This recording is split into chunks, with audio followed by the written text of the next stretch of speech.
Sweet. I timed that pretty well. That was gorgeous. Yeah.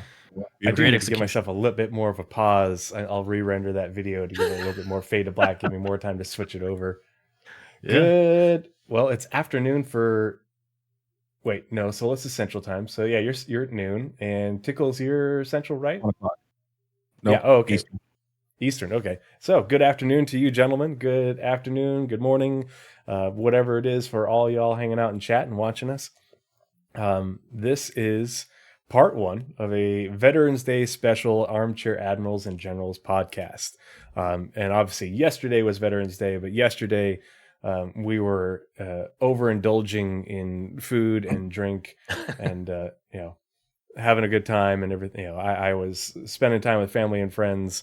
So we're doing a post Veterans Day special podcast, and this is part 1. So today, for the podcast, I'm joined by our good friends Sgt Tickles and Sulyce. Sulyce of Beyond the Verse. Sgt Tickles, why don't you tell everybody about your military background and what you do in Star Citizen and gaming? Okay, military background. I was in the Air Force for 6 years, from 09 to early 15. 1 Alpha 7, 1-7 aerial gunner on helicopters. That was fun. And yeah, did 2 tours to lovely sunny Afghanistan, and got nothing for it except for some good trauma and bonding. You got a good looking beard out of that. Yeah, that's it. That's snazzy. That's the got out and never shaved again. Yeah, that's right. Came with your DD 214, right? Yeah. I can't wait for that. Oh gosh, I can't wait for that. Let's see. Swagasaurus says BAF. Oh no. You're talking about Bagram. Yeah. Not Bagram. First tour was actually at Camp Bastion / Camp Leatherneck. It was a joint base in RC Southwest or RC South. No, RC Southwest. Yeah. Second one was CAF. Mm-hmm. And what do you do in Star Citizen and gaming? Oh, shenanigans, tomfoolery, mostly explode. Die glorious deaths. Yeah. Well, usually we do bunker missions and bounty missions and all sorts of, stupid stuff, but in the long run, exploration and space trucking. Nice. Yeah, hence the what did we decide on for you? Is the whole D, is that what's behind you, or is the whole C? On the image. That's the E. Yeah. Oh yeah, that's the big boy. Big. Yeah. Well, cool. And it's just Sgt Tickles on Twitch, right? Yeah. And you don't do YouTube, and is there any special anything like that on Twitter for it, or is it just Sgt Tickles on Twitter? I think my handle on Twitter is real Sgt Tickles, because Sgt Tickles was taken, surprisingly enough. So yeah, it's at real Sgt Tickles, and I sometimes post about Star Citizen. I sometimes post about random bullshit. So it's not a stream only channel. Nice. And Sulyce, why don't you tell us about your military background and what you do in Star Citizen and gaming in general? If I may quickly, though, why Sure, Tickles? I'm curious. There's got to be some good story there. Come on. It's really not. It's okay. That's my first gaming. The ironic thing is Night Comp asked the same thing last time. Yeah. Oh, nice. my first. That was my first ever name in World of Warcraft, because I was just thinking of something funny. I was not even close to being in the military at the time. Yeah. Oh man, that's way back. It's been Sgt Tickles ever since. Yeah, I'm talking like vanilla, like the way back machine. Yeah, it's funny. Just quickly, that's actually the origin of Sulyce. So I wasn't in vanilla WoW, but it was Wrath of Lich King created a Death Knight, and so they were soulless, without a soul. Created Sulyce. Yeah. Funny. To answer a tree. Hey, so first off, thanks for having me on. I really do appreciate it. I served in the Army for about 12 years. Started off as an enlisted 11 Bravo. Actually transitioned to an 11 Charlie. So it's an infantryman over to a mortarman. And then I was blessed with the opportunity to end my career with the 19 Special Forces group as an 18 Alpha team lead. So phenomenal story. I love getting into it. Probably won't spend time here on this podcast getting into it, but I loved my career. Appreciated everything with it. Did that, like I said, for about 12 years. I was still deployed in the Horn of Africa when Amazon picked me up. It was very awkward, very weird. So now I am a senior product manager for Amazon for the game. Thanks for the introduction, Tree. But yeah, I'm the host for Beyond the Verse Star Citizen podcast.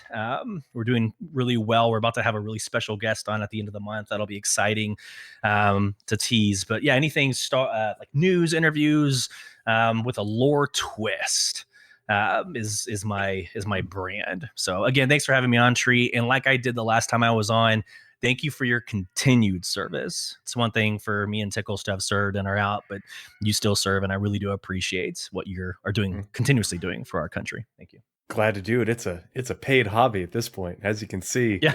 Unless I have to go do drill or I get called in to go fly or do a SAR or something like that, I don't shave either. So, I'm a looks good. These days, I'm just a nasty guardsman. Flight medic hanging out in the back while the pilots do the real work, but yeah. And if you're new to the show, I saw a few new people in chat. Welcome. Thanks for joining us. Thanks for coming and hanging out. We try to do one of these shows about once a month, once every other month, whenever I can round up enough of these cats to come out and hang out. We also, this evening, I'll be joined by Atira Kell and Nightcob, and we will get to hear from them later. But we, on this show, what we like to do is bring in veterans and current and active members of the military, and it's not just U.S. military. I really need to get Drinkers with Gaming Problems on here because he's Royal or former Royal Navy. But to talk about Star Citizen and things sort of in Star Citizen and gaming from our sort of military background, with a little bit of influence from our perspective coming from that background. And as always, you've probably seen the Moobot in chat hyping up everything I do on my channel. All of my content is charity driven. I take no monetization for myself. And so I donate 100% of any ad revenue, subs, what have you, to stackup.org, as well as I top it off to the next highest $50 with a little bit of my own money when I get a payout. So if you are feeling generous and you want to help support veterans and help support the mission of stackup.org, you can just click the link that Moobot posted in chat, or type in !charity in chat to bring that up, and that will directly direct you to the donor drive, and you can make a donation. So really appreciate your support. Really appreciate you guys being here. Thanks for hanging out in chat and being an active member of the community. And Sulyce, do you want to plug the links? And feel free, if you guys want to drop the links to your content and channels in chat as well for everybody to check out. Are we allowing links or? Yeah. Oh yeah. You should. Yeah. Shouldn't have any permission issues. Yeah. Just drop it in chat. Yeah. I'll go ahead and do that. Everything is BTV_cast, Twitter, Instagram, TikTok. So have at it. Appreciate it, Tree. And it's on YouTube, and you're on all the podcast platforms. Okay, cool. Yes, sir. Yeah. Awesome. Yeah, so go check that out. Check out Sgt Tickles on Twitch when he's streaming and having a good time, getting into making mayhem and mischief. But yeah, let's get into the show. So today, we're a little bit late to the game, just because I wanted to save this for Veterans Day weekend to be able to hang out and talk with these guys. But this first part of the podcast, part one, is I wanted to bring these two guys on because all three of us were at CitizenCon in person. Actually got to meet up and hang out. It was a great time. Part of the crew. Ooh. Part of the ship. Part of the crew. Part of the crew. Part of the ship. Part of the crew. Part of the ship. Part of the crew. Part of the ship. So it played the sound alert, but it didn't show it on screen. Interesting. I saw it off to the left. Okay, so it was up there. It just didn't show up on my OBS. Thanks for the follow, Will. Yeah. Let's see. Will SC, thank you so much for the follow. Really appreciate your support. I got confused because I didn't see the thing on the screen. I hear it. Where is it? Yeah. But yeah, it was just really, and that was one thing that I brought up on Nazareth's podcast and the captain's table is, the best thing for me was the community and being able to meet people that like you talk with, but you never actually meet in person. A lot of people, you see their names in chat and you never associate a face with them. And so it was really cool to be able to experience the con with people that you consider friends and colleagues and such. And so Sergeant Tickles, I'm going to start with you. I just wanted to, I want to ask you, and then we'll ask Sulyce, what was your Part of the crew. Oh Part boy, of the ship. Part another of the follow. crew. Part of the ship. Part of the Yes, crew. it's Part of the off ship. above There it Part of the crew, is. part of the ship. left screen left. I see it now. Yeah, well, it just gave me the text. There's actually a little animated spaceship that's supposed to play. Interesting. Thank you so much for the follow, Curly Riff. Really appreciate your support. So, Sergeant Tickles, in more specifically the in-person aspect of CitizenCon, what was your favorite part about being there in person?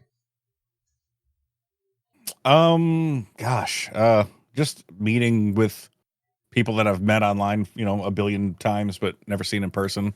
As a little gnat flies into my face. Gosh, just all the stories, the fun stuff. The guy that ran into the door with the coffees in his hands. The $42 slice of cardboard with some tomato sauce on it they called pizza. Hey,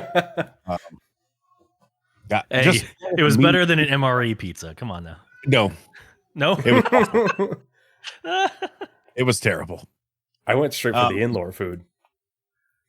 I didn't even know there was in-lore food. Where was that at? They had the as you were coming in, if you were facing the grill where everybody was going for their chicken strips and stuff, right behind it is where the in-lore food was. They had the noodles and the sea nuts, which was basically a kolache. So I was all about that. Yeah, that wasn't advertised very well because No. I think a lot of people knew about it. Mm-hmm. But no, I that was the first and last time I ate there, and I went somewhere else for everything else.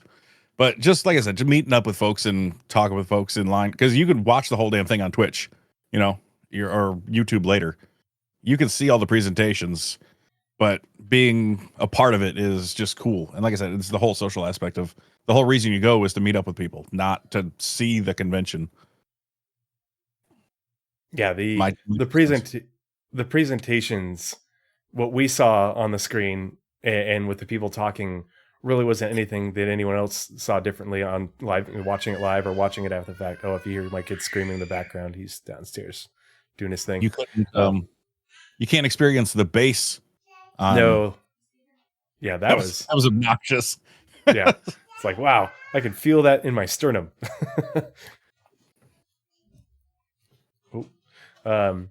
So Sulyce, same question. In regards to being there in person, what was the best part about being at CitizenCon in person? Yeah, I think Tickles nailed it on the community piece. But I mean, you and I have kind of a cool story. Oh yeah, so yeah, go ahead and tell it. Yeah. So I, we land. I'm waiting on my brother. So my brother, him and I were doing this together. He came up from San Antonio. I came from Austin. So I'm waiting for him in the baggage claim, and I see this goofy looking dude walk by. And I'm like, man, he kind of looks familiar. That's going to happen a lot in the next couple of days because everybody's going to have a familiar face. And sure enough, I ended up opening up Discord, opened up Twitter, and ended up messaging Tree. I was like, hey, dude, I think I just saw you walk by. Turn around. And sure enough, yeah, the dude turns around. He ends up saving me about half the cost to the drive to the hotel. So thank you for letting me use you as a discount. No, but it was great. All joking aside, it was really awesome. Like first interaction, getting to meet somebody like Tree. He rode in the ride share with my brother and I, and it was just a really good like transition into a gaming weekend or convention for a game that we all love. And that kind minus of permeated. Our Lyft driver. Well, it was a very nauseating drive. Yeah. It was that really guy was bad. not nice. I basically had Sulyce sitting in my lap because he wouldn't let anyone sit in the front seat. I went to open the front door and he's like, what the fuck are you doing? What are you doing? I'm like, that's right. Sitting in the front seat because there's 3 grown men who you're trying to shove in the back seat here. Yeah. Wow. Yeah. So my brother's like 6'5". Tree, you're probably like 10 feet tall. You're ridiculously tall. And I'm like average. I'm normal. So squeezed in between the two of them. It was a bad drive. Moving on though, yeah, to Echo Tickles. It was just phenomenal to see everybody, familiar faces, new faces. It humanized some of CIG's, developers and the individuals we hear from. Jared, of course, leading the way in that character that he always brings. It was just a phenomenal human experience that went above and beyond just the game that we play. So, and I agree with Tickles. I got really good seats on both days. Great view. Got the bass rattling inside of me. Probably jacked up my heart at some point. But yeah, you could have skipped that. You could have skipped that and been out in the lobby and really just had some good interactions. And I did that for sure too. I think we all probably did a little bit, but I was like, yeah, it's I'm not here to sit here and watch this shit. Like I want to see some, but yeah, I want to go see the stuff. I want to hang out with people like that were. Unfortunately, a lot of people were held up by the Atmo esports thing. Like a lot of the people that I wanted to talk to were in that, so you barely saw them at the conventions. But yeah, they kept them busy. That's for sure. Yes, they did the whole time. Yeah. Yep. Even if they weren't actively like the ones playing in the tournament, in that round, they were busy doing other stuff. So like they missed most of the convention just because they were so preoccupied with it. The Atmo Esports got their money's worth out of those the participants. I did get to catch a couple rounds of the competition, and I will say that Atmo Esports, and if you haven't seen Atmo Esports or watched them, put on a race or a fight or flight before, you really should check it out. They do a phenomenal job. Doing it online, they do an amazing job, and in person with the big screen there and seeing Croncy and Crucian and Meyer up there doing the shoutcasting, it was a really cool experience. I've never gone to an esports thing and watched it live. Like I've watched a little bit of esports stuff, online, but to see it in person and be able to see you're watching them actively playing, and they got good camera angles, and you can go and watch from the side, and see them, just trying to evade fire. It was pretty cool. And yeah, I totally agree with you guys. Being able to meet people and put faces to names and socialize in person, where it isn't like while you're streaming or doing content or anything like that. It's just a much more casual and relaxed environment. Everybody's just chilling out, having a good time. It was just amazing. And I was really impressed with a lot of the community booths and the amount of effort that a lot of those groups put into it. Like I forget what org it was that built 3D printed the Bengal. That thing was massive and super cool. I don't remember which org that was, but I saw it. That was really cool. Mm-hmm. Yeah, and then another group built a Lego Bengal, and Lego version. All sorts of things that people put together, and it was really cool to see all the so much community involvement. Yeah, the Northern Trooper says the fuel tank from Sigelian. Yeah, the basically the your quick trip sign telling you the price of gas in wherever. That thing was not cheap, and JRDF is the ones who made that. Yeah, that was impressive. Yeah. Well, in the cosplay outfits, like I know cosplay is not everybody's flavor, but at these conventions you're going to see it, and there were some phenomenal outfits that like fully worked, like the Nine Tails purple lighting and the Xenothreat like helmets. It was incredible to watch that. Honestly, quite humbling, because I just went there with my goofy ass, clothes on, like nothing special, and I'm in the midst of giants, wearing these amazing artistic creations. It's awesome. Yeah, the creativity on display was impressive. So next, Sulyce. Now we talked about the being there in person, the experience of being there in person. What you liked. If you had one piece of feedback that you could give to CIG about that in-person experience, something constructive that could, and this is all on the cuff. We haven't talked about this, but some constructive feedback you could give to CIG for in the future, things that you saw and you're like, what, this could be a little bit better if this. God, that's tough. I mean, that's tough because I've been, as an Amazon employee, I've been to a lot of Twitch cons, and those are just broad stroked conventions that cover a lot of different games. This was solely one game, Star Citizen, yes, Squadron 42, but that Hall A was completely decked out beautifully, masterly done, red lights, smoke. The base was actually kind of a cool introduction.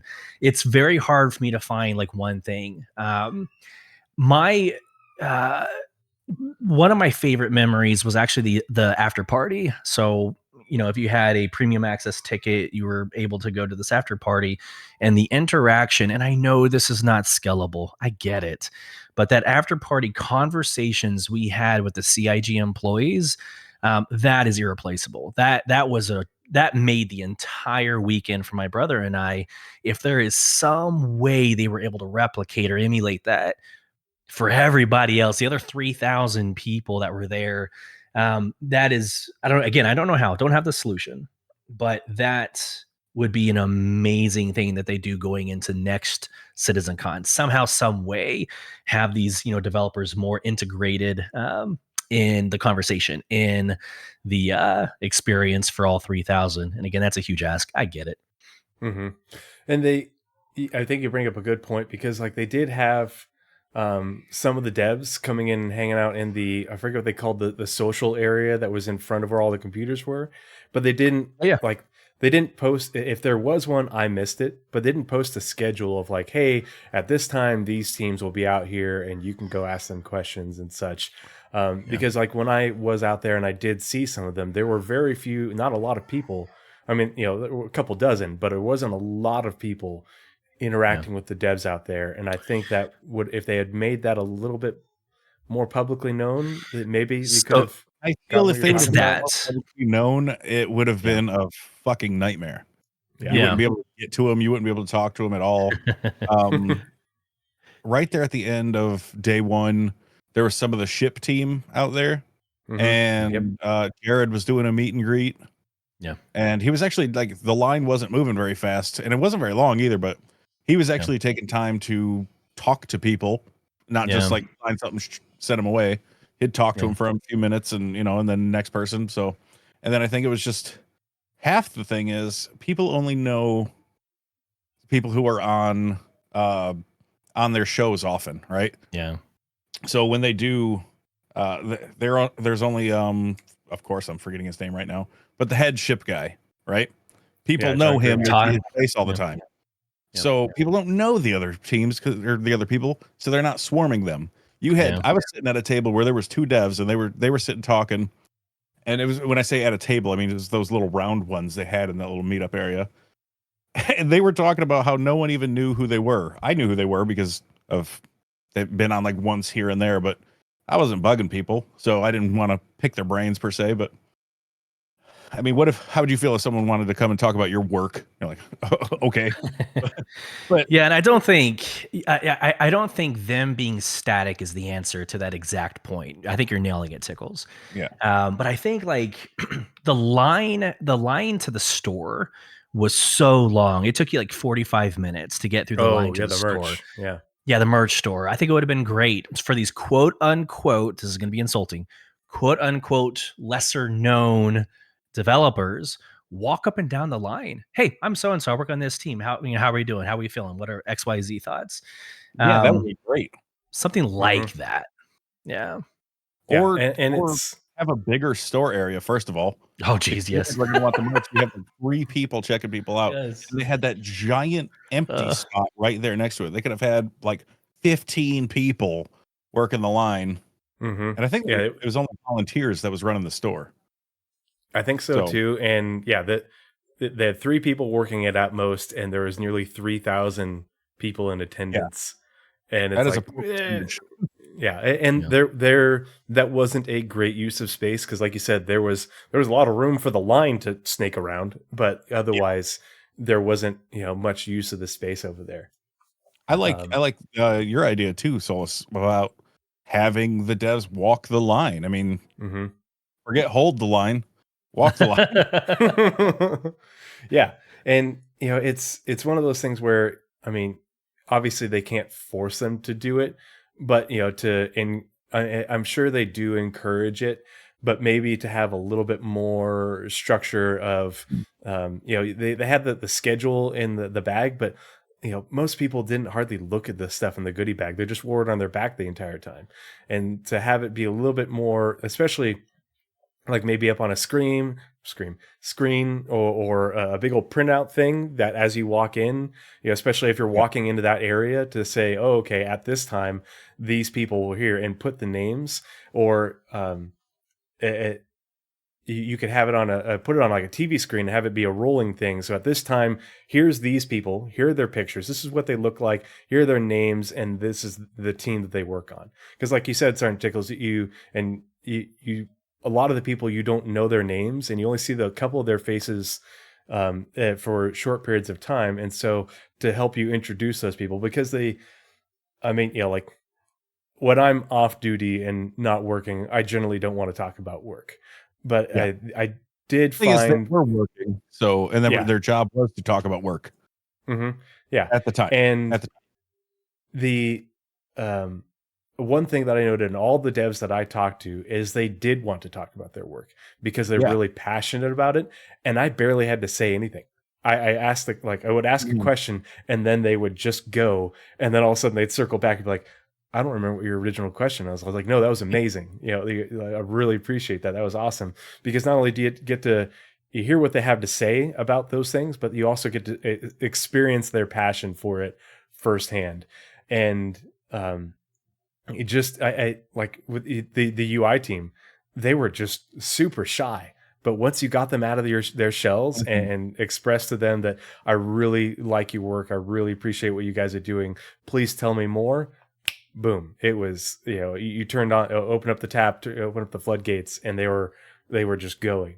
And so I think like you guys have said, if they could have done a better use of space, a better job of advertising it, and helping the community to recognize some of those, I almost want to call them like unsung heroes of those different teams, because they don't get time in the spotlight. And so we don't generally know their names and their faces. Yeah. Like John Crew, everyone knows John Crew. I couldn't think of his name a second ago, but like, know him, you've seen him 100 times. You see the face. He is the ship guy, but he is not the ship team. Mhm. All of the ships we have are not just from him. You know what I mean? So it's like, I would say you're correct. Unsung hero would be a good title for them. If I'm sorry, were you continue? Oh no, go ahead. I thought you were done. I was going to ask you the same question. Yeah, well, I was about to answer that actually. My biggest criticism was for sure the store area, just because there's a lot of blank space there, and there was only one screen in that hall, and it was fucked off all the way across to the other side. If you're standing in line, you're missing an hour plus of the whole convention experience sitting there standing in line. You can't even see the screen. You can kind of hear it. So definitely the store line was a big problem. And I think it could be remedied by having a second screen in there, like just in that exact setup, right? Having a screen over there that you can actually watch and see the convention and the presentations, and or two screens actually, you could watch the ammo esports stuff going on. And they could have easily been positioned away from each other or side by side, so you could kind of bounce back and forth, picture in picture style. And I think Sulyce nailed it, having some of the devs just walk the line, talking to people. That's perfect.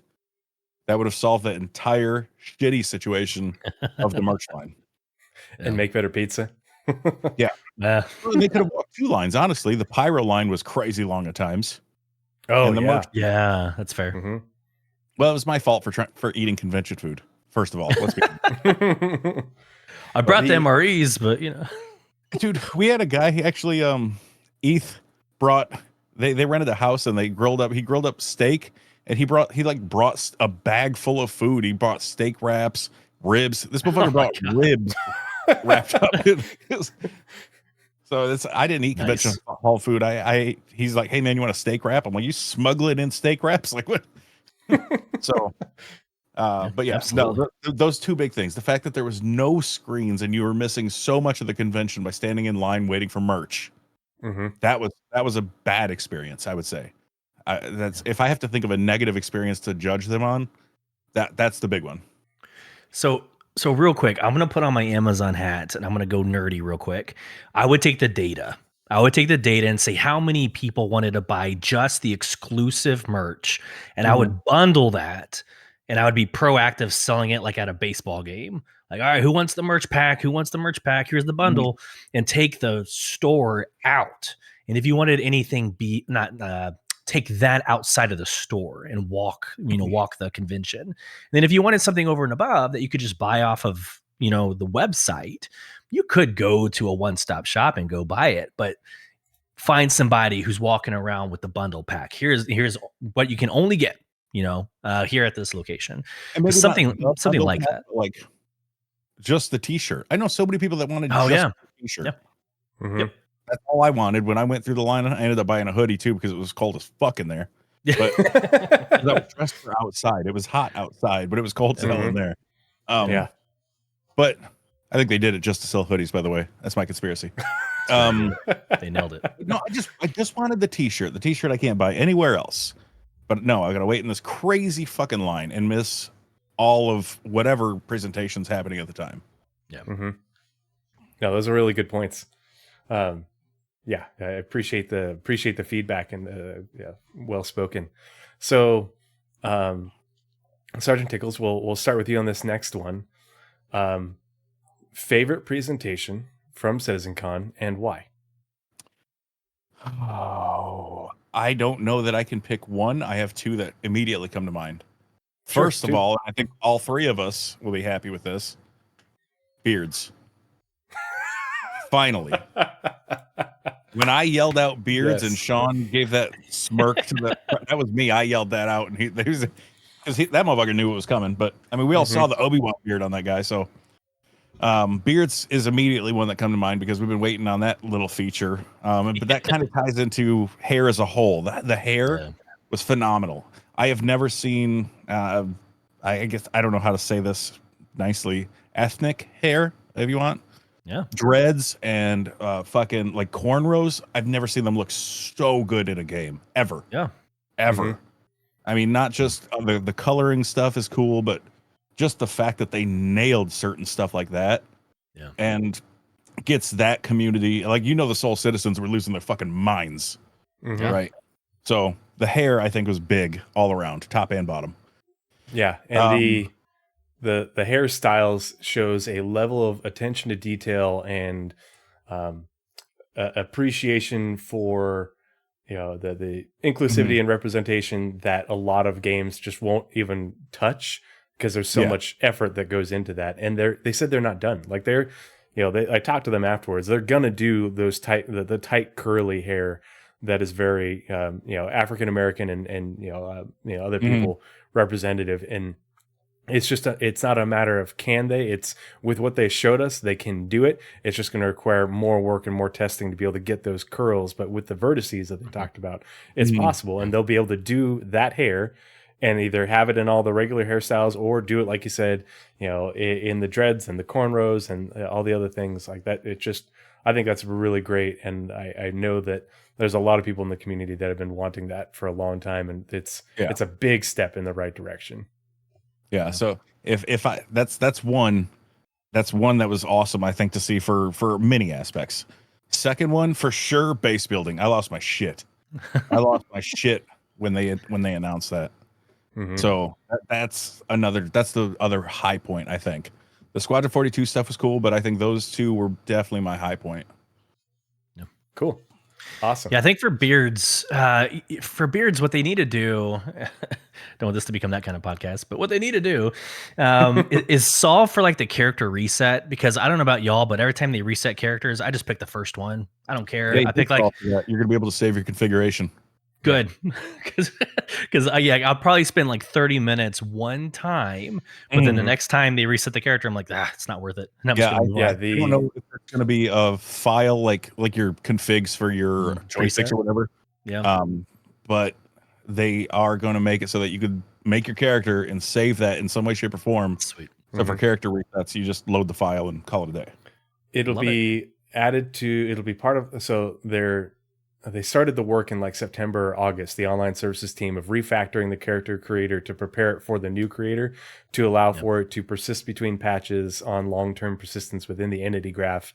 And then also to allow for that to be able to be exported so you can share it with people, and someone could receive that and be like, especially if you find someone who's really good at making characters and be like, oh gosh, can I have that? Yeah, sure. And they send it to you. Boom.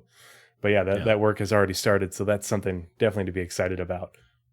Bro, people are going to be selling character files on eBay. Yeah, that's right. Yeah, that's right. So same question. Yeah. I think I would echo Tickles about the base building. That's huge. That's huge in any game. It's also the hallmark in most games. Elder Scrolls Online. I mean, heck, you had like the whatever World of Warcraft called theirs, but like you have these monumental aspects to each game, and they each do it a little differently. Like Fallout 76 does their bases a little differently, right? Instanced, not instanced, etc. So it'll be amazing to see what that user interface looks like, and people are going to compare it to Starfield. I get it, but it'll be interesting to see what CIG and their creativity does and overhauls for the base building. So rather than just echo Tickles, I think secondly, probably the distribution centers. So my organization, not to plug, my organization's Sole Provision, it's based off of transport and logistics. But every game loop, my opinion, my humble opinion, every game loop can be found in the transport game loop. Combat, ground combat, aerial combat, underground missions, obviously transport. You're going to need a whole E as an echo with like a crap load of F8Cs. Like it's going to be very involving. And like the last step needed, in my opinion, was distribution centers. Give us that hub. Give us that. I'll stick with hub. Give us that location that we can go to that it spawns off everything that you need for logistics, right? So I cannot wait for that. I think they did a lot of good work on it. It looks great. It's aesthetic. It looks like they could build and grow upon that concept. So I truly think the distribution center is going to be amazing. Last thing, real quick, they also included the raid concept, and the raid concept will use the distribution centers and the underground facilities to really, celebrate that. So I'm excited about that piece. I'm going to jump in on that. A lot of fun. Go for it. That solves some other issues I have too, because the distribution centers brings multiple levels of gameplay. Like was mentioned, the raid, those look fun as fuck. I can't wait for those. But they also solve my thought process of you got this entire planet, and the only thing on it is one fucking city. Like that. Now I know might be outposts here and there that they're adding, but one city. That the distribution centers are going to solve that some with it. It makes sense that there's bigger stuff around, not just one place. Absolutely. Yeah, and so we first saw those last year when they were in White Box and Concept, and they just called them the new underground facilities. And now they sort of changed the naming to distribution centers, and it's not all of them are going to be cargo distribution. They talked about how there's going to be different types, whether it's research, whether it's military, type bases and stuff. But they also talked about how you have major factions like the UEE, branches of the military and such. But you also have minor factions. And I think one of the questions that remains for me is like, where's sort of the dividing line? And will you have major factions with smaller distribution centers and minor factions with bigger ones? But they used earmuffs if you're allergic to leaks, but they have been leaked files. Put them on your earmuffs right now if you don't want to hear anything about leaks.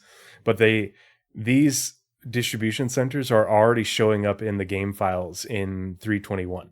Now they're not going to be released, but different folders and different files associated with them. And the two types we got shown a Kovalex, or not, sorry, a Gray Cat one that's in development. We got shown that in the demo, but the ones that they've been showing up in the leaks files are Kovalex, which is a cargo and logistics company, and then Gray Cat, which is it's a large manufacturing company, but it's not. Gray Cat isn't Shubin or Aegis Dynamics or something, right? But they'll easily be able to reskin these and they have overlays for the different rooms to give the rooms the different feels for whatever the company is, but also the purpose. But and so it's really cool to hear about their ideas for what other varieties they're going to have besides just this is your giant Amazon logistics center for whatever company. Some will be manufacturing, some will be mining and refining, some will have underground elements, and others won't. But one thing that struck me is, if we remember from the presentation last year, they said the ones that they're showing us, that was the medium size. And the ones that we saw this year is the same thing, but they've expanded the ground level aspects of it. And in the presentation, they said they'll have a minimum of 2 hangars. And the ones that we saw were had 2 hangars. They look like they're a large size hangar. Oh, hey buddy, what are you doing? I hear you. Anyway, but so and this is something, a little detail that I didn't catch until the second time watching it. So the ones that we saw are still the medium-sized ones that we've seen before, which means that they're going to have larger ones. And I think that's something that's really exciting for me, is to think about that. That was huge. They were big. They had a large footprint, both vertically and horizontally. But imagine what a UEE Army base that's a large version of that is going to look like, with multiple hangars and an even bigger footprint, a lot more defenses, both static and dynamic, and it's all stuff that they can create with the tools and the modules that they've built, rather quickly. That's just nuts. And we saw a raid on a Grey Cat facility. Grey Cat, makes the Rock and the Rock DS and, mining equipment. Imagine what a raid on a UE Navy base is going to look like. Or, if you're doing a raid on, maybe it's the Advocacy, which is like a blend of the CIA and the FBI to steal intelligence or something. That's just crazy to think about. And it's something that they can build, rather efficiently with what they're showing us. The other thing that got me excited about watching that, and sorry, I'm going on a bit of a tangent, is in the screenshots that they showed us in the little clips, they showed us 4 different ones that are in construction in 4 different biomes on Microtech. And so we from that, we can reasonably extrapolate that there are multiples of these distribution centers that are in production right now at various stages of gray box and final art. When we first saw these and they talked about them in an ISC, they said, we're building them. You can see this is on Pyro 3 or whatever planet, because we don't want the files and everything to get leaked in the build. And now they are bringing them over and building them in Stanton locations, because I don't think they're the occupied and manned operational ones are for Pyro. I don't think you're going to see a Grey Cat or Kovalex operation in Pyro. I think you're going to see the abandoned ones once they end up making those, because we do know that Pyro 2 had lots of mining operations going on it. So I think we're going to see abandoned versions of these for mining and refining to reflect what was, and Sulyce, you're big into the lore, to reflect that. And you're also going to see them in Nyx, because on Nyx 2, you have the same thing, abandoned mining facilities. And so that's something that I'm really excited about, because we have these abandoned and derelict space stations in Pyro that everybody's been loving to experience and play. I've been exploring them when I've had a chance, and super cool. Imagine that for a distribution center with underground elements, and everything's rusted and fallen apart and has holes in it, and there's loot boxes and maybe some gangs or squatters there. I mean, that's just nuts. Yeah, I start kind of fantasizing about the future of the game, events, Halloween, right? Like these events happening in the Pyro underground facilities. And this opens up. This is the gateway, in my opinion. Distribution centers were the gateway to get these mission hubs, is what I'm referencing them as. These mission hubs placed around locations you wouldn't normally go to. Because I think it was Tickles' point that some of these plants have 2 locations and nothing else is on them. Throw a freaking UGF on there, a distribution center. Now all of a sudden it's a hub for these major mass events that could happen, across the verse. So I was excited about them releasing that. Huge for the game. Oh yeah. And it's put on my tinfoil hat for just a second. The reason, other thing to be excited about for these is, we don't have them in Pyro right now, or even in Stanton right now, because they're still in development, and they're waiting to add more of those derelict settlements and everything, because right now, as we know in Stanton, the server is chock full. it can't handle more locations being streamed in as players distribute themselves across the system. Well, what's the solution to that? Server meshing. And so server meshing and the 4.0 patch is where they can add these big, huge locations with more gameplay to them and a lot more other things into different places across Stanton, and continue to, as they've talked about before, give us more planetary content, fill the planets with more locations to visit and do things, rather than the handful that we have right now. Yep. And that's, and they haven't come out and explicitly said it, but I'm pretty confident that's why we don't have all of Pyro in the Pyro playthrough, is because a single server can't manage Pyro, and Pyro from the beginning has been designed around releasing with server meshing in 4.0. And so I think that the reason we don't have those other planets streamed in is because the server can't handle that much content on it as players go out and distribute themselves across the server.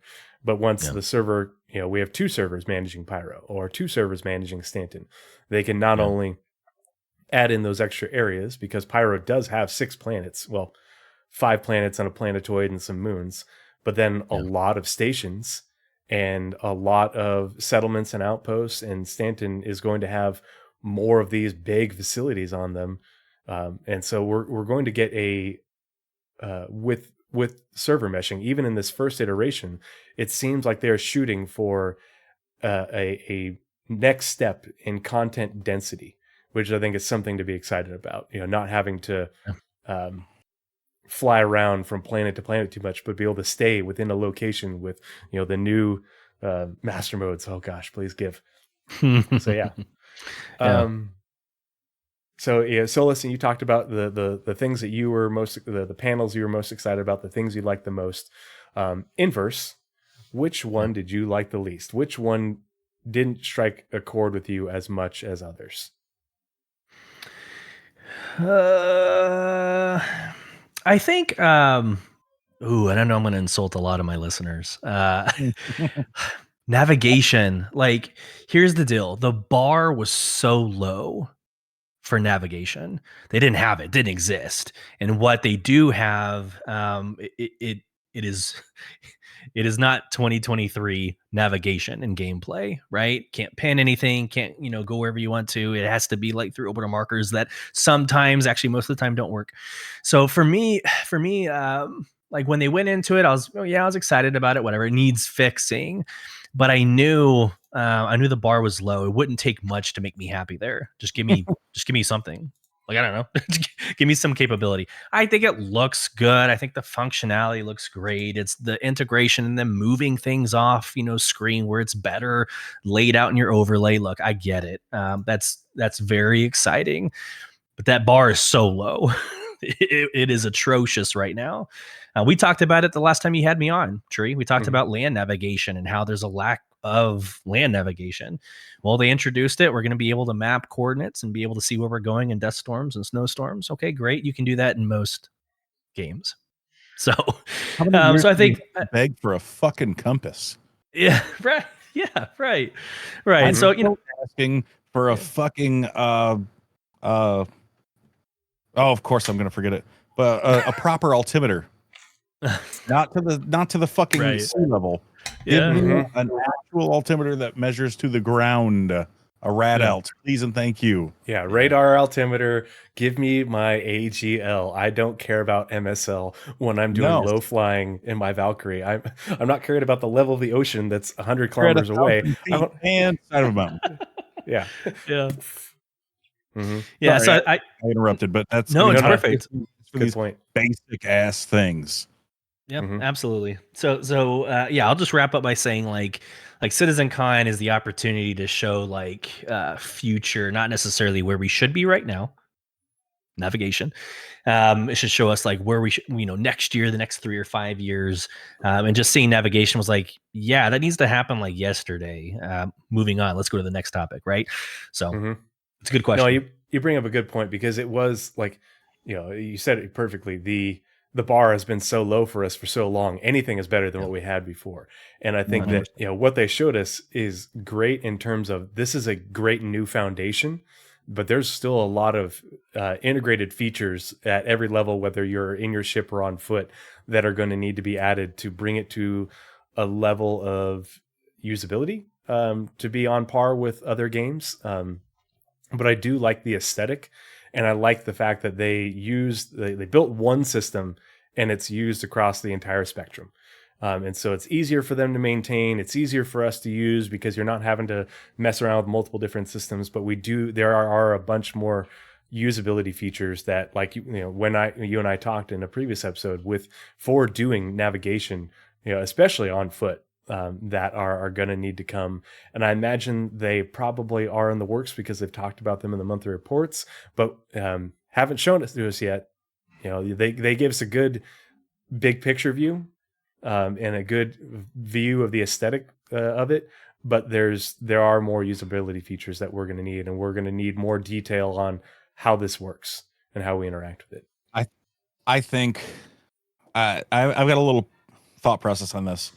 I think as military, former military, current military, whatever you are, and navigation's important to you naturally. It's fucking drilled into you from almost basic. And depending on what your job is, whether you're a ground pounder, you're in the air, navigation is very important. Now, to the average person, that might have been a kind of exciting panel. To us who expect more, especially in a game of a quote sim, I know that that's a very soft sim, but still, I think the bar is definitely set higher for us in expectations than your average game player. Mm-hmm. No, that's a really good point, because like for me in real life, if I am walking around in a big hospital picking up a patient or delivering a patient, and once you get to the interior of the hospital and it's not a familiar hospital and I can't see the sky outside, like, it gives me a little bit of background anxiety, because I'm like, I can't navigate my way through here. Yeah, there's some signage, but this is unfamiliar and it's confusing, and I don't have any tools with which to aid me, and my instincts, that I've relied on, for my own positioning and pathfinding are not relevant here, and they don't work here. Whereas, as soon as I get outside, I'm driving in an ambulance, or if I'm in the back seat of the plane or the helicopter, I have things that I can look at, whether it's up front on the screen or, my own, positioning to, give myself a frame of reference of where I am, where I'm going. And those sorts of things make a difference to me when I'm playing the game, for just to have my own frame of reference, whether I'm flying or I'm on the ground. You bring up a really good point there. Yeah. So Sgt Tickles, your same question, least favorite ship presentation. Boring. Here's a fucking $45 cutter variant, and here's a Zeus Mark II. Nothing straight to flyable. The cutter doesn't count. It's a already existing ship with a top hat and a little bit different cargo. A top hat. Well played. And unfinished scanning gameplay. Yes. The ship presentation, by far for me, low bar. It's just so if I may react to 100% agree with you. You and I 100% in agreement. I will say this is part of that human aspect I alluded to at the beginning of this show. They got out and apologized for 10 minutes about the Bonnie Merchantman.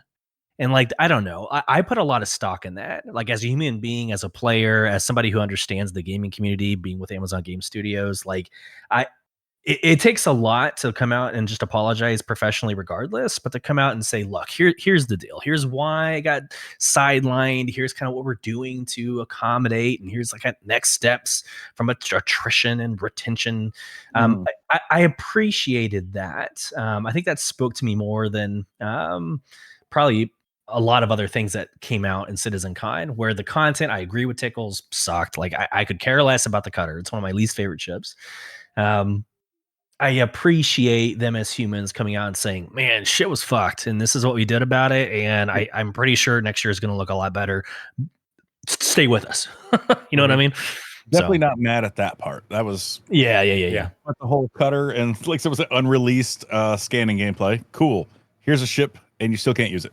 Here's the Mark II Zeus. I felt like that was supposed to be straight to flyable. Didn't make the cut. Might see it by the end of the year. That kind of was the vibe I was getting. But yeah, just overall kind of meh. Like that's Yeah, absolutely. And that's the thing is a lot of the community is just very obsessed with ships and ships only. And like what we were talking about, what we talked about a lot through this podcast, and the things that we're excited about isn't the ships, it's the gameplay, it's the locations, it's the world that they're creating. And I think that there's a lot of people who are still very one track with what they like about Star Citizen, and it's just spaceships. And it's like, okay, you've got something for those people, but I know that there's a lot of people excited about the Zeus. I think they're doing a pretty good job with the Zeus. It looks pretty cool so far. It's not for me. I love the base cutter. I think the concept for the scanning gameplay is cool, but at the same time, if you're gonna, like they didn't show the ship-based scanning gameplay. They showed what we can do first person, and they didn't connect that it's a unified system. And I think that's something that fell flat because they're like, we're not going to talk about it. That's another team's thing. They didn't show that in the taking flight presentation. They didn't do the ship-based scanning. At least if they did, I missed it. They showed it on the FPS portion. And they didn't really extrapolate on that it's a unified system that it works the same way. Oh, kid screaming in the background. I can hear him. I think just on the ships, I think the Zeus is an interesting alternative to, say, the Freelancer Max, something like that. It is. I bought the MR, the Bounty Hunter one, for one thing only. One thing only. Didn't give two shits about EMP or quantum dampening. Don't care. Don't care about the capture pods. It has an armory. That is cool. I think it's going to be fun for raids, bunker missions. You could fit a small vehicle in the back. Yeah. So you could come out in a raid. You got people in turrets. You're coming in hot. You do a fast offload. Get your vehicle out. Get your people out. Then they can, go up and do orbitals, attacks from above, and you got your people on the ground. You could have a fully stocked armory. Like, I think it's going to be really fun for a very niche thing, but I still think it's going to be really fun. So it goes back to us being vets. Vets. That's a very vet thing. Give me a mobile armory. Let's go. Yeah, I'm the same way, and they're going to add like armory space to the Valkyrie, and I'm just so here for it. And I think the one thing that they're really doing well with that they did with the Spirit last year is they're targeting the small group and not like large and capital ship gameplay. It's, hey, you've got 2 to 4 people. You could fly this ship by yourself, but this ship will be better with a small group. And like, we all know that the sort of optimum small group is about 4 people is what you can, reliably get together of people, in your gaming community in, a short time span. And you can do that in a Zeus. You can do that in the Spirit. Put out those fast ass fires at this point. Yeah. I mean, yeah. So if I may, I don't want to derail the conversation, but like, if anybody's ever created a trial group for World of Warcraft or raid group for World of Warcraft or trial group for Elder Scrolls Online, getting like 20 people together is damn near impossible. Imagine the 80 that is required to operate a javelin, right? Just let that sink in a little bit. Like these squad, like to Tree's point, these squad missions of 4 to 5 people. Why are dungeons? Why are trials usually like 4 to 5 people? It's because that is the average amount of people you can get together at one time, given life. Right? You weren't in World of Warcraft for 40-man raids. No, I was. I think they ended like Wrath of Lich King or something. But yeah, I remember that being almost damn near impossible. You could never get a group together to actually do any of that content. Yeah, and you had to rely on the game doing pickup groups for you. Yeah. Well, unless you had like a hardcore group of motherfuckers. Yeah. That was like that they were all had their mind on the same exact goal, and that was being the best they could possibly fucking be at their role, whether it was healing, tanking, whatever, right? Yeah. And they always came fully equipped. You know how rare that is, though? That's hard. That's that's top guilds in the world. Yeah. Oh yeah. And people that have played together and know how each other play and what how to work together, how to communicate. that's a very that niche. That is a super niche thing. I mean, imagine, and we're all adults now. That was back when we had nothing else to fucking do but play games. Yeah, when I was in my 20s. That's right. Yeah. Imagine I'm your engineer or something, and all of a sudden my wife needs me. And I'm like, all right, hold on, guys, I'll be right back. And all of a sudden my compartment's on fire, and now the whole ship's fucked because I had to get up and go help my wife come. Or my kid walks in and needs me. Like, you know what I mean? So to be in our org, you got to get divorced. You have to be. Yeah. That's step one. Get divorced. I need you to scan and upload the PDF of the paperwork to prove. Yes. Yeah, that's right. Oh, geez. I think sorry, true. Point though, it's gonna be chaotic at best on a javelin, like or an Idris, or like at best it's gonna be shitty. Yeah. And I apologize if you guys can hear the kids screaming in the background. I hope the filter's getting rid of most of it, but I don't know what's going on down there. It's lunchtime, and apparently he doesn't like what he's being given. I heard that one. I love that sound, man. I'm a family dude. Have kids, so yeah. They want to come on video, bring them on video. Hell yeah. Oh yeah, especially when I usually do the podcast in the evening, he'll come up and say hi. He loves to see people on screen. He'll go hi. So awesome. But yeah, so to your point, Sulyce, I do think that it was very. I thought it was great that they took the time to explain that, because they have continued to get asked those questions, and most people don't have the time to watch SCL in detail and listen to them talk or read all the dev posts. You know, I do that because that's my thing. But so like they have talked about this in little bits here and there over the last year multiple times, and so it doesn't reach a wide audience. And for them to say, okay, we're going to talk about this at CitizenCon, well, we're going to, unless you really live under a rock, you're not going to miss this. And that way, everybody gets this information. Everybody understands, oh, ads are about to start, but we're going to keep going because this is a podcast. So, sorry, chat, subscribe and you don't have to watch ads. But I think that and I actually caught it this time.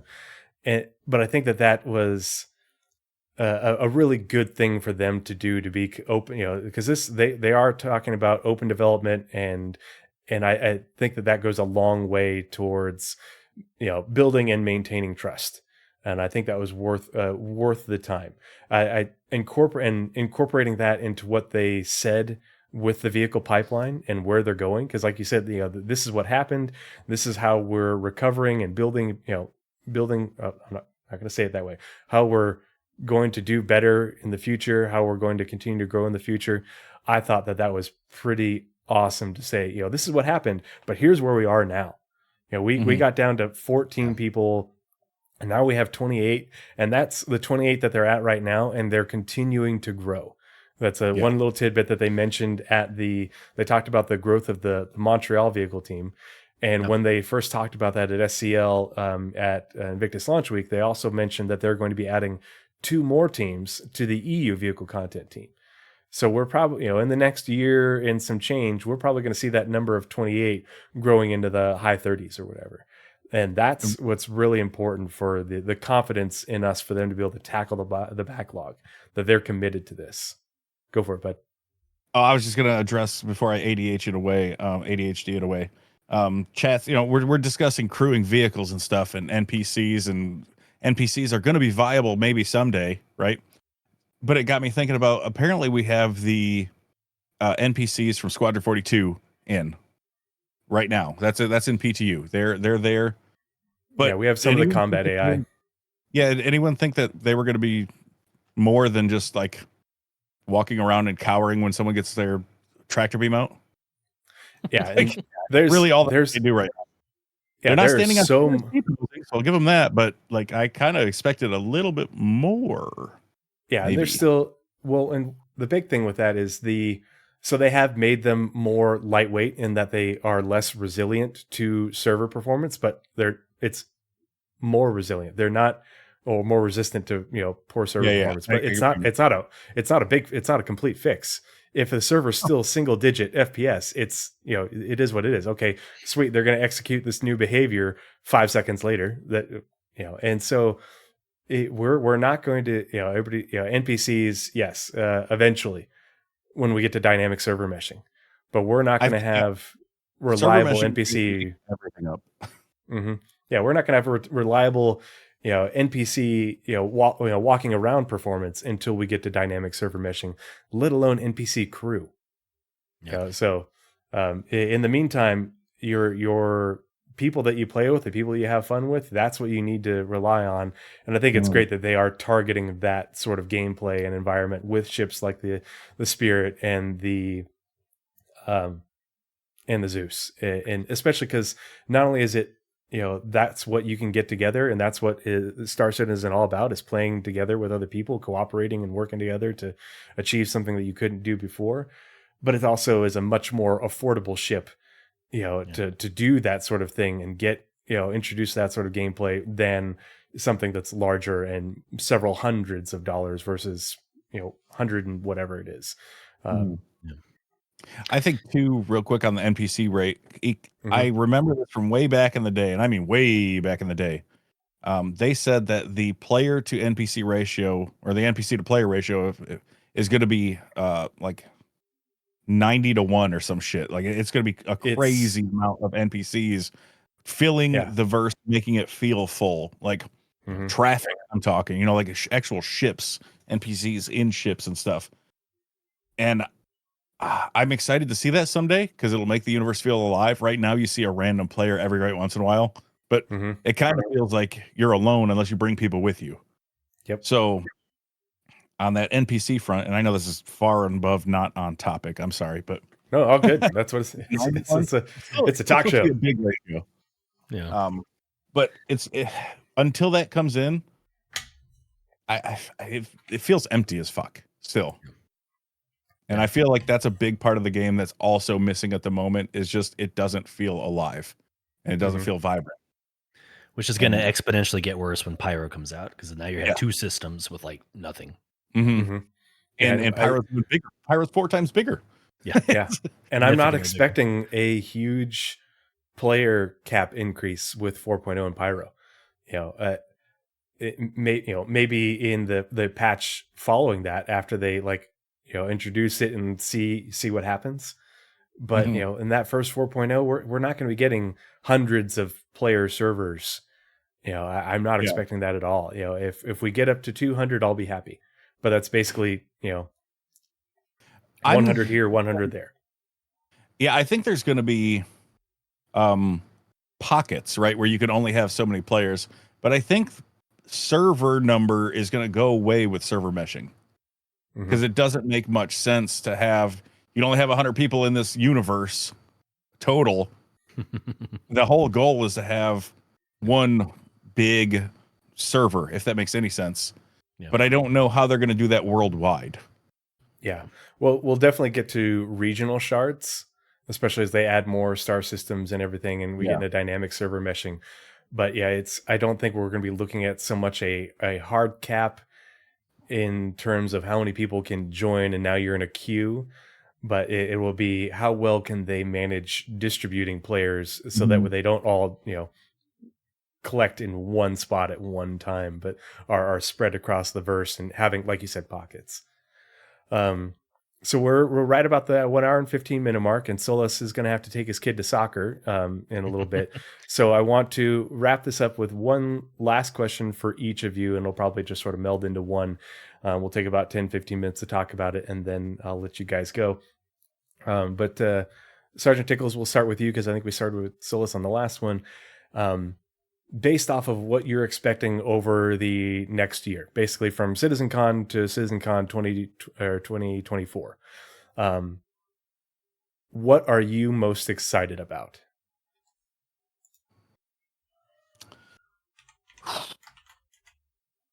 I think I'm most excited about hopefully hearing a release date for Squadron 42. And I'm setting the bar a little low. I don't want to be disappointed, because Chris said most of what we saw will be in by a year's time. We've been with this project for a while now. I'm taking that with a giant grain of salt. I think they have a release date in mind, and I think it's before CitizenCon next year, or at least before Christmas next year, right? Because there's a weird thing with game launch in Windows, and you want to be here for being considered game of the year, or here for, depending on where you want your game launch. So I think they have an idea.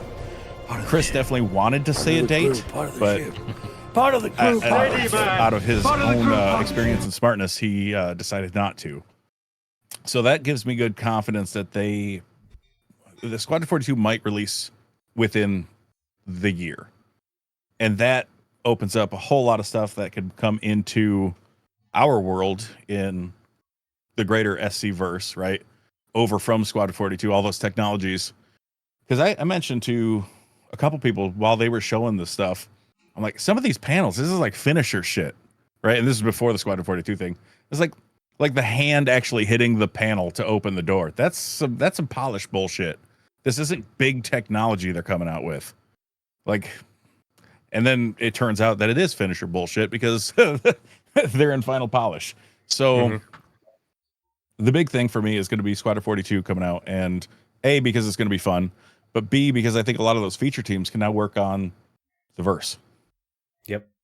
Yeah, they've already started moving people back and creating new teams and reorganizing, restructuring to bring what they showed us. Because if I had to put a number on it, greater than 50% of what they showed us is things that they have developed within Squadron, within that isolated environment, that the teams can now bring into the PU and migrate over. And they're already starting that work. They're already organizing around that. And I think that's why Chris made that prediction, and why he said at the beginning, he said most. At the end, he said all, but we know that he probably meant most because base building is not coming, But they're starting it. That's exciting. Yeah, that is exciting. It'll be really great to see the design brief and how they, the ISC's on it, because we know that that'll probably be something they show.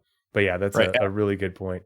And what I'm thinking is, basically is it's the trickle down effect, right? Because with Squadron being in polish and possibly releasing, that opens up a whole lot of shit to trickle into the verse, and that's what I'm more excited about than the game release. So yeah, you don't need as many people to polish features you've already built as you do to have people build those features and that tech initially. And also, if it releases, I get to stop hearing about how Star Citizen hasn't released and it's this old and blah blah blah. I'm mostly excited for that. Sulyce, same question. Based off of what your expectations are for the next 12 months, what are you most excited about?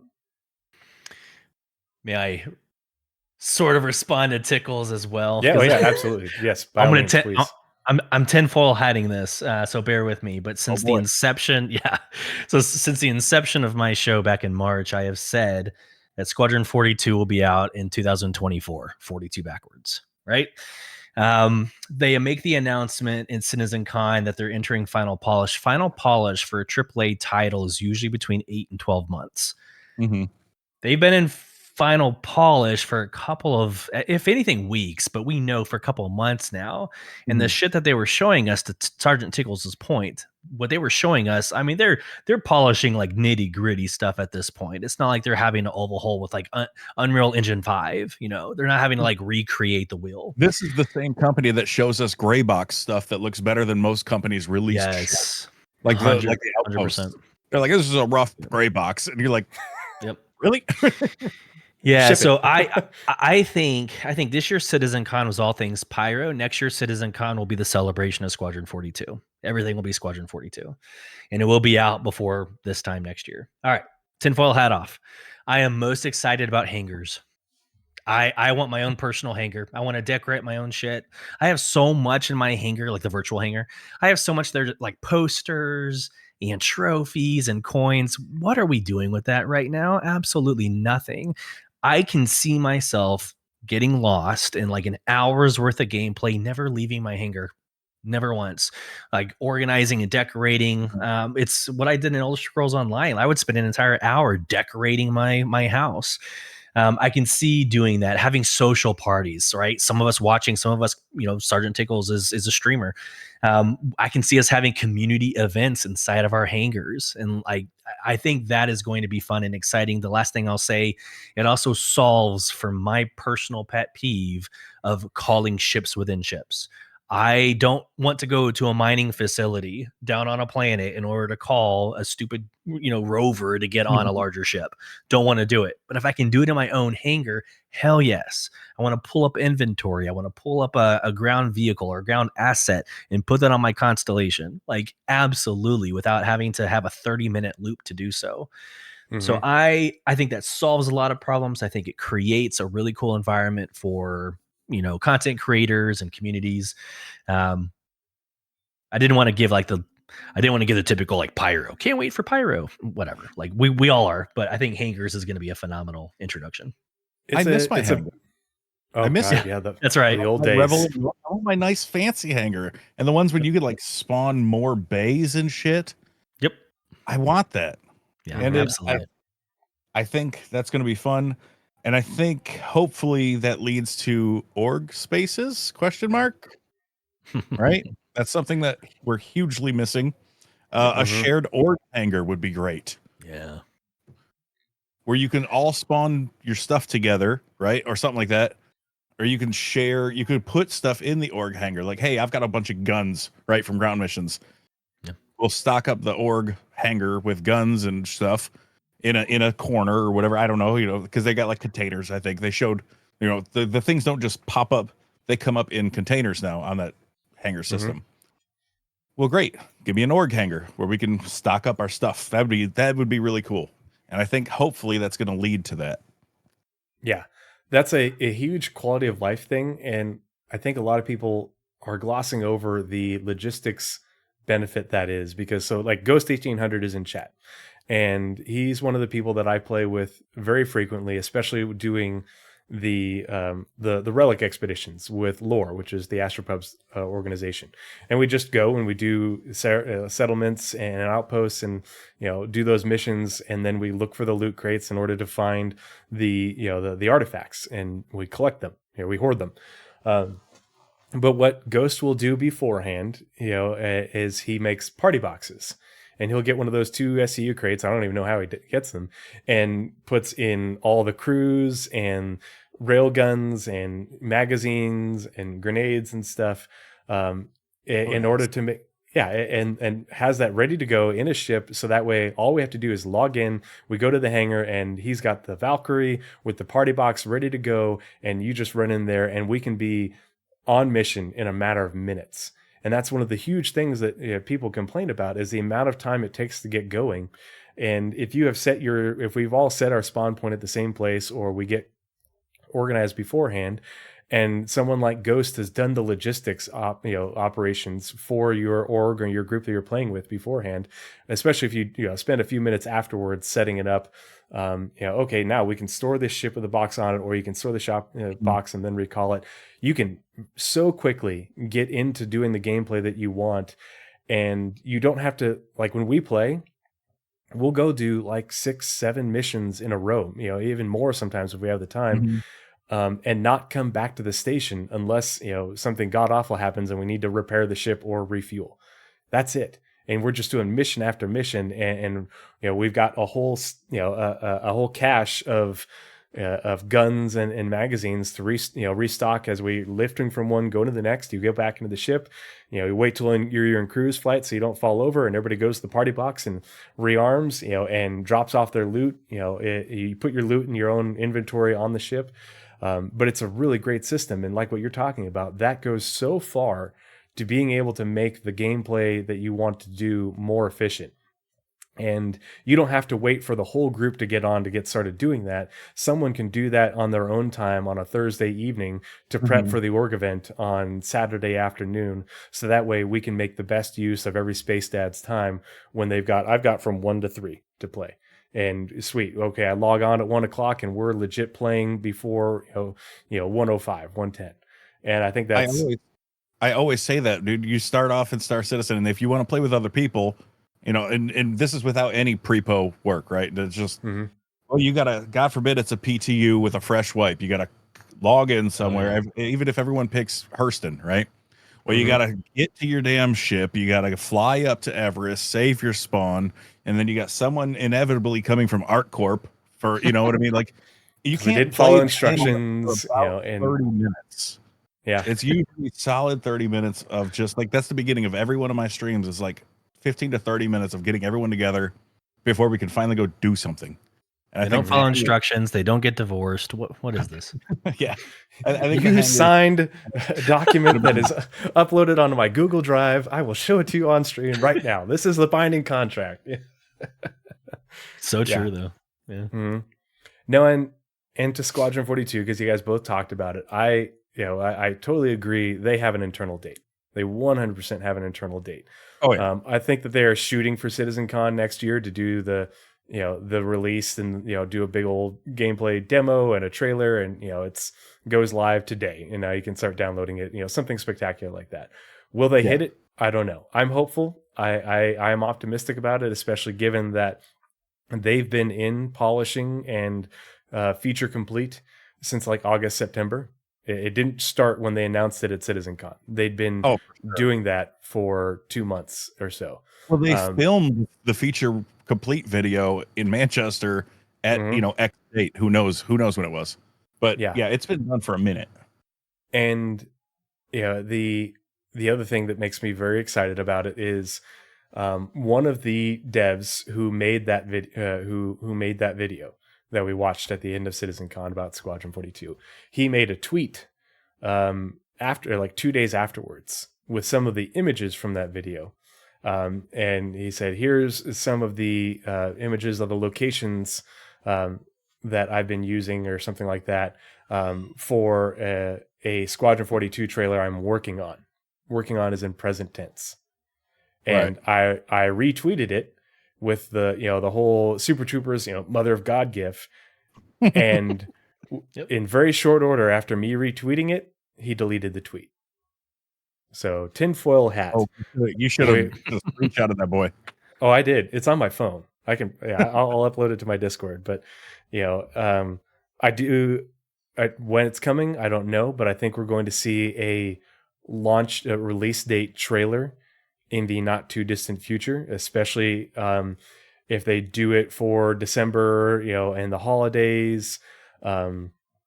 Here's the new trailer, here's the release date, here's the link to the other video, what have you, and it's back up on the store now at $60 from $45. That's my tinfoil hat prediction. Date, I think next year, either around the announcement of CitizenCon Day, so around June-ish, or for what's that damn springtime event, the military one? Invictus Launch Week. Invictus. It's in May. It's a military-based game, right? I think an Invictus release date, I think, is very plausible. Yeah, they're going to want 6 months to a year of heavy marketing, and we're probably going to get multiple trailers, and trailers showing different, some of the things that we've already seen and some things that we haven't seen. But I'm super, super hyped about that. I want the collector's edition to come with like one of those 3D models of the Bengals. Come on, man. Oh, like a physical one? Hell yeah. Hell yeah. Oh, God, that'd be so amazing. Yeah. That did the Bengal, just get them to send you the files. 100%. Love it. So partner with JRDF, Go ahead. And to that end, and after this, we're probably going to have to let Sulyce go and call it a day. But so that org that made that 3D printed that Bengal, when I went and talked to him, I was like, God, this came out great. Awesome work. Really appreciate it. I was like, but the only thing it's interesting to me is I'm looking at it, and this has more guns than the one that we have in the PU that you see at Invictus Launch Week. And the guy who was talking about it got all sorts of nervous and shifty. I was like, what's going on, bro? And he's like, well, I'm under an NDA. How do I get around the NDA? And basically what he said was, we reached out to CIG because we wanted to do this, and they put us under NDA so that we could build the updated version of the Bengal. The one that you saw in the trailer is not the one that we see in Star Citizen. The one that we see in Star Citizen is also not graphically up to date, so that's why it doesn't look as clean as some of the other ships and everything. If you get up close, the levels of detail aren't quite there. But yeah, it's the files that they got are the Squadron 42 final version of the Bengal that has more guns on it, more big turrets and such. Bengal shaped one in the background with like 2 fucking Carrick launchers on it. Did you see that massive son of a bitch?